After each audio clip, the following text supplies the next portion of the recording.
14 फरवरी 2014 वो तारीख जब अरविंद केजरीवाल ने दिल्ली के मुख्यमंत्री के तौर पर पहली बार इस्तीफा दिया था। 2 दिन के बाद, आज से 2 दिन के बाद मैं सीएम की कुर्सी से इस्तीफा देने जा रहा हूं और मैं तब तक सीएम की कुर्सी पे नहीं बैठूंगा जब तक जनता अपना फैसला ना सुना दे। बारिश के बीच केजरीवाल ने कार्यकर्ताओं को संबोधित करते हुए कहा था, दोस्तों मैं बहुत छोटा आदमी हूँ, मैं यहाँ कुर्सी के लिए नहीं आया हूँ, मैं यहाँ जन लोकपाल बिल के लिए आया हूँ। आज लोकपाल बिल गिर गया और हमारी सरकार इस्तीफा देती है। लोकपाल बिल के लिए 100 बार मुख्यमंत्री की कुर्सी न्यौछावर करने के लिए तैयार है। मैं इस बिल के लिए जान भी देने के लिए तैयार हूँ। उस वक्त अरविंद केजरीवाल की आम आदमी पार्टी नई नई अस्तित्व में आई थी। कार्यकर्ता उनके इस ऐलान से उत्साहित थे। उन्हें भरोसा था कि वो दोबारा चुनाव में जाएंगे और जीत दर्ज करेंगे। हुआ भी यही। अब 1 दशक से ज्यादा समय हो चुका है। अरविंद केजरीवाल 3 बार दिल्ली के मुख्यमंत्री चुने गए हैं और पार्टी भी तमाम राजनीतिक जोर आजमाइश में पहले से कहीं ज्यादा मजबूत हो गई है। 15 सितंबर 2024 को एक बार फिर अरविंद केजरीवाल ने इस्तीफा देने की तारीख का ऐलान किया है और इस बार भी वो दोबारा चुनाव में जाने और सत्ता हासिल करने का भरोसा जता रहे हैं। उनका कहना है कि जब तक जनता उनको इस पद पर बैठने के लिए नहीं कहेगी, तब तक वो फिर से मुख्यमंत्री की कुर्सी पर नहीं बैठेंगे। रविवार को पार्टी मुख्यालय में कार्यकर्ताओं को संबोधित करते हुए उन्होंने कहा, जब तक दिल्ली में चुनाव नहीं होंगे तब तक कोई अन्य नेता दिल्ली का मुख्यमंत्री होगा। इसके लिए 2 दिनों के भीतर ही आम आदमी पार्टी के विधायक दल की बैठक होगी, उसी में नए मुख्यमंत्री का नाम तय होगा। केजरीवाल ने कहा, मैं जनता के बीच जाऊंगा, गली गली में जाऊंगा, घर घर जाऊंगा और जब तक जनता अपना फैसला न सुना दे केजरीवाल ईमानदार है, तब तक मैं सीएम की कुर्सी पर नहीं बैठूंगा। उनकी इस घोषणा को बीजेपी ने पीआर स्टंट करार दिया है, लेकिन उनके इस ऐलान के बाद से कई सवाल उठ रहे हैं। कुछ ऐसे ही सवालों के जवाब जानने की हम कोशिश करते हैं। पहला सवाल यह है कि इस्तीफे का ऐलान इस वक्त क्यों? इसका हरियाणा चुनाव से क्या कोई कनेक्शन तो नहीं?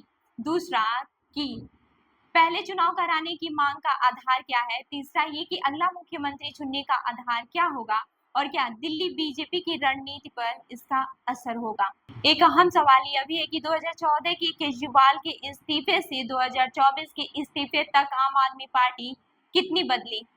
करीब 5 महीने में जेल में रहने के बाद और जेल के अंदर से ही सरकार चलाने के बाद अरविंद केजरीवाल 13 सितंबर देर शाम जमानत मिलने के बाद बाहर आए। इसके 2 दिन बाद ही उन्होंने इस्तीफा देने की घोषणा कर दी। आखिर अभी ही इस्तीफे की पेशकश क्यों की गई? इस पर वरिष्ठ पत्रकार प्रमोद जोशी कहते हैं कि अचानक लिए गए इस फैसले को अरविंद केजरीवाल की राजनीतिक शैली से जोड़कर देखना चाहिए। वो कहते हैं कि अगर आप 10 से 12 साल के केजरीवाल की राजनीतिक इतिहास को देखें तो उनके फैसलों में कुछ न कुछ नाटकीयता होती है। नाटकीयता ऐसी कि जिसमें आदर्श भी दिख जाए और उसके पीछे कोई रणनीति भी छिपी हो। वो बतौर राजनेता इतने सरल व्यक्ति नहीं है। प्रमोद जोशी का मानना है कि केजरीवाल इस अचानक लिए फैसले से संदेश देना चाहते हैं कि मैं इन सब चीजों से ऊपर हूँ और मैं साधारण व्यक्ति हूँ। केजरीवाल जिस समय गिरफ्तार हुए थे तभी इस्तीफा दे सकते थे, क्योंकि इससे पहले भी जो नेता ऐसे गिरफ्तार हुए हैं उन्होंने इस्तीफा दिया।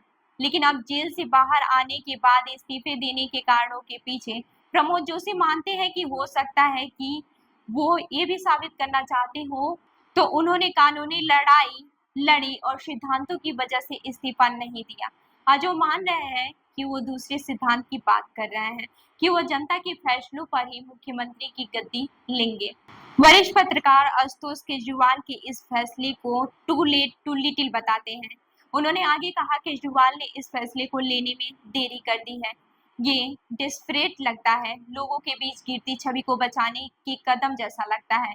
जिस दिन गिरफ्तारी वाली बात सामने आई थी तभी उन्हें ऐसा करना चाहिए था।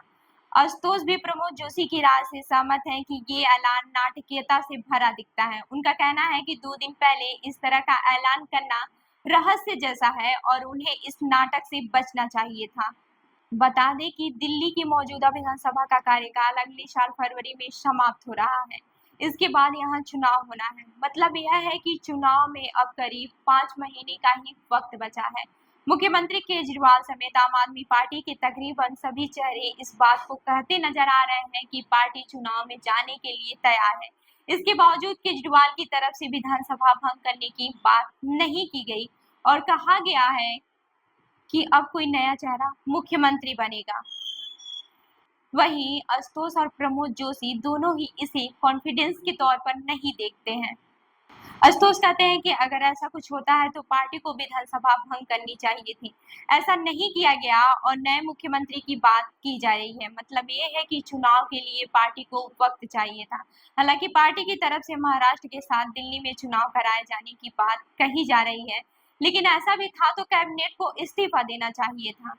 हालांकि प्रमोद जोशी ये भी कहते हैं कि पिछले कुछ महीनों में जिस तरह की परिस्थितियां बनी हैं, उससे पार्टी को ऐसा लग रहा है कि अगर चुनाव जल्दी हो जाते हैं तो उसे उसका फायदा मिलेगा। वह कहते हैं कि अगर 6 महीने बाद या 8 महीने बाद चुनाव हो या 10 महीने बाद हो तो वो पार्टी के लिए उतना प्रभावी नहीं होगा। ऐसे में पार्टी का बनाया गया गुब्बारा फूट सकता है। इसलिए यहाँ से वो यह चाह रहे होंगे कि चुनाव पहले हो जाए। ऐसा है तो उन्हें विधानसभा भंग करनी चाहिए और जल्दी चुनाव कराने की बात रखनी चाहिए। वहीं केजरीवाल के इस्तीफे की घोषणा के बाद ये कयास लगाए जा रहे हैं कि दिल्ली का अगला मुख्यमंत्री कौन हो सकता है।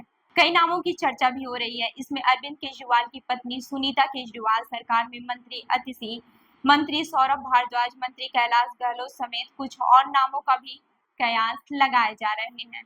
रविवार को एक प्रेस कॉन्फ्रेंस में बीजेपी प्रवक्ता सुधांशु त्रिवेदी ने 48 घंटे इस्तीफे के ऐलान पर सवाल उठाए। उन्होंने कहा कि जब केजरीवाल जी ने इस्तीफे की बात की तो हम ये कह सकते हैं कि उनके जुर्म का ये इकबालिया बयान होगा, यानी आपने मान लिया कि आप पर जो आरोप है वो इसी लायक है कि आप इस पद पर नहीं रह सकते।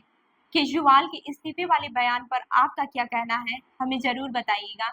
मैं हूं रूबी आपके साथ और आप देख रहे हैं जन दर्पण न्यूज। धन्यवाद।